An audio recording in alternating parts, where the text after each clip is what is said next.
안녕하세요. 대구 상원고등학교 국어교사 박전현입니다. 오늘 이 사진을 먼저 볼까요? 모나미 펜인데요. 요즘은 여러분들 모나미 펜을 잘 안 쓰는 것 같은데 선생님 시절에는 모나미 펜 뿐이었습니다. 자, 옛날에 이 모나미 펜을 선전하는데 코미디언이 선전을 했는데요. 척 보면 납니다입니다. 당시에 굉장한 유행어였습니다. 광고 영상도 있는데요. 여러분들 한번 확인해 봤으면 좋겠습니다. 자, 척 보면 안다는 것은 직관적으로 안다는 뜻이죠. 자, 오늘 현대 윤리학에서의 직관 논쟁에 관한 글을 한번 보겠습니다. 헤어라는 철학자의 도덕적 사유의 두 수준 모델입니다. 쌤이 여러 번 이거 반복을 했는데요. 비문학 독해는 비법을 찾으려 하지 말기 바랍니다. 정확한 독해만 하면 그 안에서 답을 찾을 수 있습니다. 독해력 향상이 해결책이지요. 문제는 글을 가볍게 읽고 답을 찾는 것은 독해력 향상에 도움이 되지 않습니다. 정답과 해설을 덮어두고 본문 중심으로 읽고 내용을 정리하고 파악하는 것이 느리지만 가장 빠른 독해력 향상 방법입니다. 자, 그렇게 분야별로 10여 편 읽다가 보면 자신만의 방법을 찾게 될 것입니다. 수학능력고사 국어, 특히 독서는 대학에 입학해서 책을 제대로 읽을 수 있는 능력을 평가하는 것이라는 점 기억하면 좋겠습니다. 여러분들 힘내세요. 다음 이야기로 시작해 보겠습니다. 만약 아버지가 양을 훔치면 아들은 어떻게 해야 할까요? 자, 이런 딜레마 상황과 관련하여 논어에는 섭공과 공자의 상반된 주장이 제시되어 있습니다. 섭공은 아버지를 고발하는 것이 정직이다라고 했고요. 공자는 아버지를 위해 숨겨주는 것이 정직이다라고 말했습니다. 아들은 이 상황에서 정말 어떻게 해야 할까요? 영국의 철학자 헤어는 이러한 상황을 직관적 사유와 비판적 사유로 설명할 수 있다고 했습니다. 섭공의 이야기는 직관적으로 본 것이 됩니다. 공자의 이야기는 비판적으로 본 것이 되겠죠. 자, 여러분은 어떻게 하겠습니까? 본문을 공부하고 답을 찾아보세요. 사실 철학자들의 이야기는 선생님도 어렵습니다. 제 설명이 부족하면 윤리 선생님을 찾아가 보세요. 헤어의 도덕적 사유의 두 수준 모델을 논의하는 윤리학에서의 직관 논쟁입니다. 바로 본문을 보도록 하겠습니다. 우리는 어떤 도덕적 질문을 받았을 때 거의 무의식적으로 우리 사회에 널리 수용되고 있는 확고한 도덕적 견해, 즉 우리가 자명한 것으로 간주하는 도덕적 직관에 호소해서 답을 찾는 경향이 있다. 여러분들은 어떻겠습니까? 자, 학생이 학교에서 흡연을 하면 어떻게 되지? 이렇게 물었을 때 여러분들은 일반적으로 수용되는 확고한 도덕적 견해에 대해서 답을 찾을 수 있겠죠. 자, 자명하는 설명하지 않아도 명백히 아는 것입니다. 그죠? 자, 직관은 척 보면 아는 것으로 논리가 필요 없습니다. 자, 비판이 뒤에 나올 건데요. 비판은 옳고 그름을 따지는 것이죠. 자, 도덕적 직관으로 도덕적 질문에 답하는 경향이 있다. 누구나 그럴 것 같습니다. 길을 가다가 누구한테는 뭐 도둑질을 한 사람한테 물어도 길을 가다가 너 돈을 빼앗는 것이 옳으냐 이렇게 물었을 때는 그건 아니다라고 답을 할 겁니다. 그죠? 이러한 직관주의 윤리학은 우리가 기존에 가지고 있던 도덕적 신념과 정합적이라는 점에서 또 상식의 도덕의 나름의 이론적 근거와 체계성을 부여한다는 점에서 설득력과 대중적 지지를 확보하고 있습니다. 저기서 정합적이란 말을 또 살펴봐야 되는데요. 정합적은 딱 들어맞는다는 뜻이죠. 자, 모순이 없다, 적합하다, 딱 들어맞다, 도덕적 신념과 들어맞다는 거죠. 직관주의 윤리학은. 나름대로 또 이론적 근거와 체계성을 갖고 있다는 점에서 설득력과 대중적 지지를 확보한다. 이게 주장이고 이게 근거가 되겠죠. 설득력과 대중적 지지의 근거로 지지를 근거로 확보한 직관주의 윤리학입니다. 반면에 그런데 노예제도나 여성차별이 한때 대부분의 나라의 상식에 속했다는 사실에서 알 수 있듯이, 심지어 영국에서조차 여자들이 투표권을 지금과 같이 가지게 된 것은 얼마 안 됐죠. 직관주의 윤리학은 우리의 도덕적 편견을 고착화하고 정당화할 위험을 안고 있다. 지금 뭐 아랍권에서 할례라든가 이런 것 있습니까? 이스라엘 쪽입니까? 이런 부분들은 정말 굉장히 좀 비인간적이죠.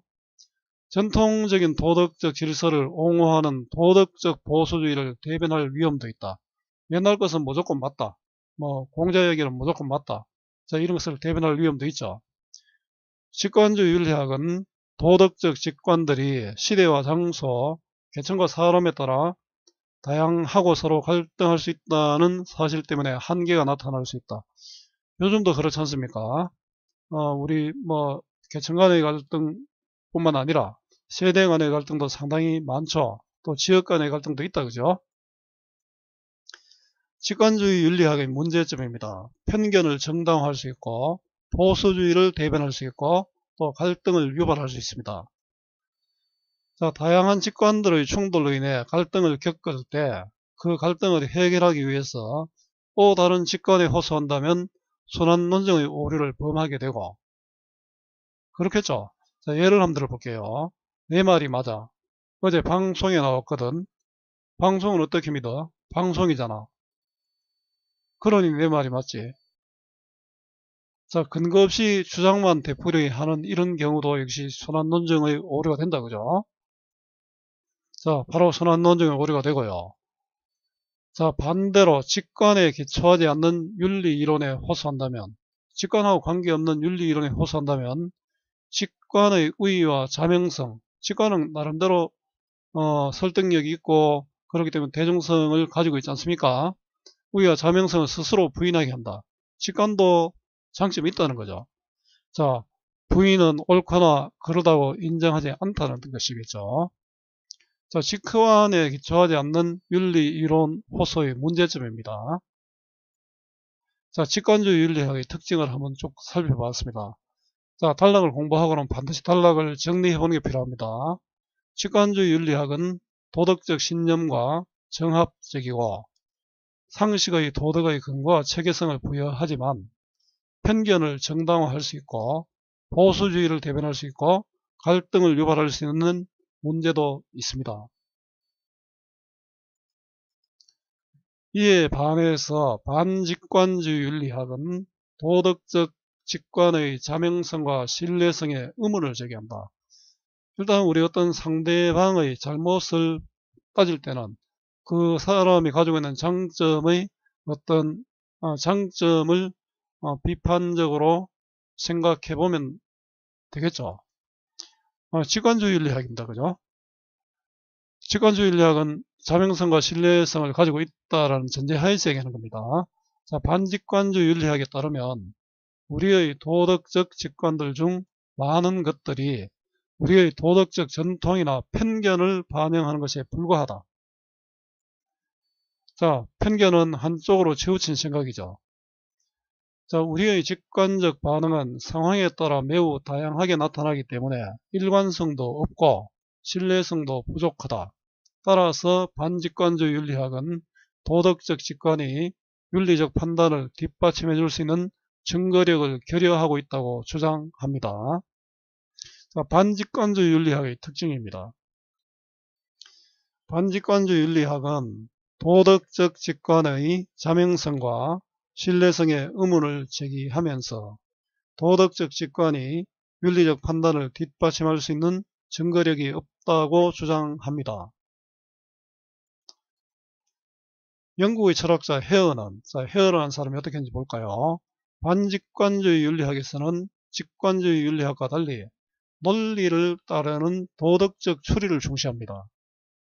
직관주의는 책 보면 아는 거죠. 여기는 도덕적 추리를 상당히 중시하죠. 자, 직관주의 윤리학은 도덕적 못하네요. 자, 도덕적 추리를 중시합니다. 도덕적 추리를 중시하고요. 그런데 이러한 반직관주의 윤리학은 우리의 일상적 도덕 신념과 정합적이지 않기 때문에 아까 아버지를 무엇을 훔쳤을 때 고발을 해야 될지 아니면 보살펴야 할지 그 문제와 같잖아요. 딱 들어맞지 않기 때문입니다. 도덕적 직관을 거부하고 도덕적 직관에 반하는 결론을 지지한다는 점에 대해 해명할 책임이 있다.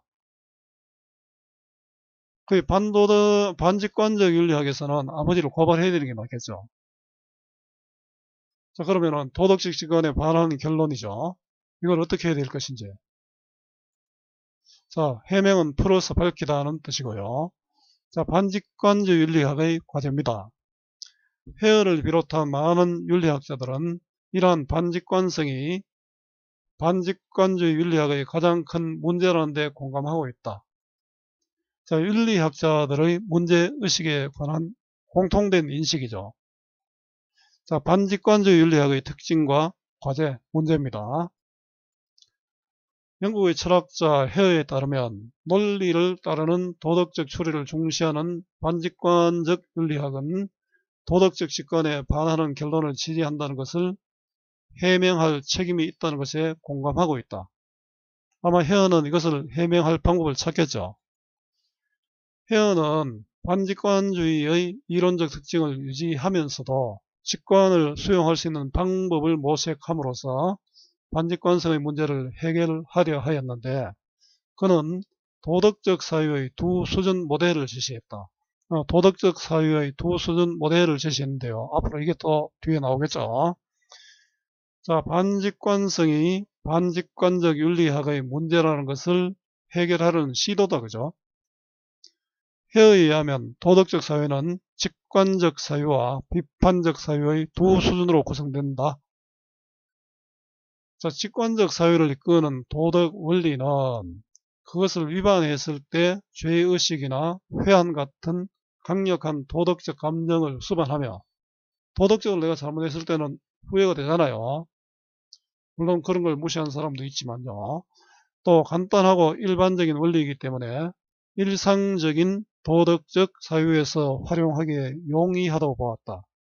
우리 일상적인 생활에서는 일상적인 도덕적 사유에서는 우리 도덕적 직관적 사유가 상당히 유익하다 이런 이야기죠. 그 헤어가 직관적 사유가 필요 없다라고 했다면은 잘못된 것이죠. 헤어에 의하면 우리가 직면하는 일상적인 상황에서는 직관적 사유에 따라 올바른 판단을 내리고 옳은 행위를 할 가능성이 가장 크다라고 합니다. 그 직관도 무시하면 안 되죠. 자, 헤어가 생각한 직관적 사유의 가치입니다. 하지만 직관적 사유는 직관에 대한 정당화가 요구되거나 직관들이 갈등하는 경우 또는 직관들이 적용되기 어려운 새로운 경우나 비정상적인 경우에는 한계를 드러냅니다. 자, 직관적 사유의 한계입니다. 그죠? 이러한 직관적 사유의 한계를 해결하기 위해서는 비판적 사유가 요구되는데 자, 비판적 사유가 필요합니다. 이를 통해서 직관을 정당화하고 비판적 사유를 통해서 오히려 직관을 정당화하는 거죠. 직관의 갈등을 해결하며 직관으로 해결하기 어려운 윤리적 문제에 지침을 제공한다. 그 비판적 사유가 직관적 사유의 어떤 방향을 제시한다 이런 뜻이죠. 지침은 방향이나 기준이죠. 자, 비판적 사유의 역할, 직관적 사유를 보완할 수 있죠. 서로 배척 관계가 아니고 서로 상호 보완할 수 있습니다. 도덕적 사유의 두 수준 모델에서 비판적 사유와 직관적 사유는 서로 다른 역할을 하면서 하나의 구조를 이룬다. 자, 비판적 사유와 직관적 사유의 관계입니다. 자, 비판적 사유는 일상적인 현실에서 사용될 때 직관을 선정하는 데 관여하고요. 직관적 사유를 통해 해결할 수 없는 비정상적인 예외적 경우나 도덕적 직관들의 갈등을 해결하는 데 사용합니다. 자, 도둑질하는 아버지를 고발할 것이냐 말 것이냐 한번 생각해 보십시오. 자, 비판적 사유의 의의입니다. 의의가 용도죠. 반면에 직관적 사유는 비판적 사유에 의해 선정된 직관을 개별적인 경우에 적용하고 준수한다. 그리고 비판적 사유가 직관적 사유의 지침이 될 수 있죠. 우리의 행동을 비판적 사유에 근접하도록 하는 기능을 하는 것을 볼 수 있다. 자, 이성적, 논리적으로 보완한 직관적 사유죠. 이 비판적 사유로 직관적 사유를 보완하면 훨씬 더 이성적이고 논리적이 될 수 있습니다. 자, 비판적 사유의 의의고요. 자, 헤어의 도덕적 사유의 두 수준 모델의 특징입니다. 자, 헤어는 반직관적 윤리학을 견지하면서 직관을 수용할 수 있는 방법으로 도덕적 사유의 두 수준 모델을 제시하였는데, 비판적 사유는 직관적 사유를 통해 해결할 수 없는 예외적 경우나 갈등을 해결하는 데 사용할 수 있고, 직관적 사유에 선정된 직관을 통해 직관을 또 정당화할 수 있습니다. 서로 다른 역할을 하지만 보완적인 관계가 되겠죠. 자, 이렇게 현대윤리학에서의 직관 논쟁을 살펴봤습니다. 자, 윗글의 내용을 단락을 기준으로 문장으로 요약하고 주제를 말해 보세요입니다. 선생님, 뒤에다 해설을 해놨는데 강의는 여기까지 하겠습니다. 자, 주제는 헤어의 도덕적 사유의 두 수준 모델의 특징입니다. 자, 내용을 단락 기준으로 한 것은 본문에서 단락별로 이미 선생님이 정리를 했고요. 이 아래도 물론 정리가 되어 있습니다. 물론 여러분들 한번 읽어보면 도움이 되겠죠. 자, 뒷부분의 문제 해설은 생략하겠습니다.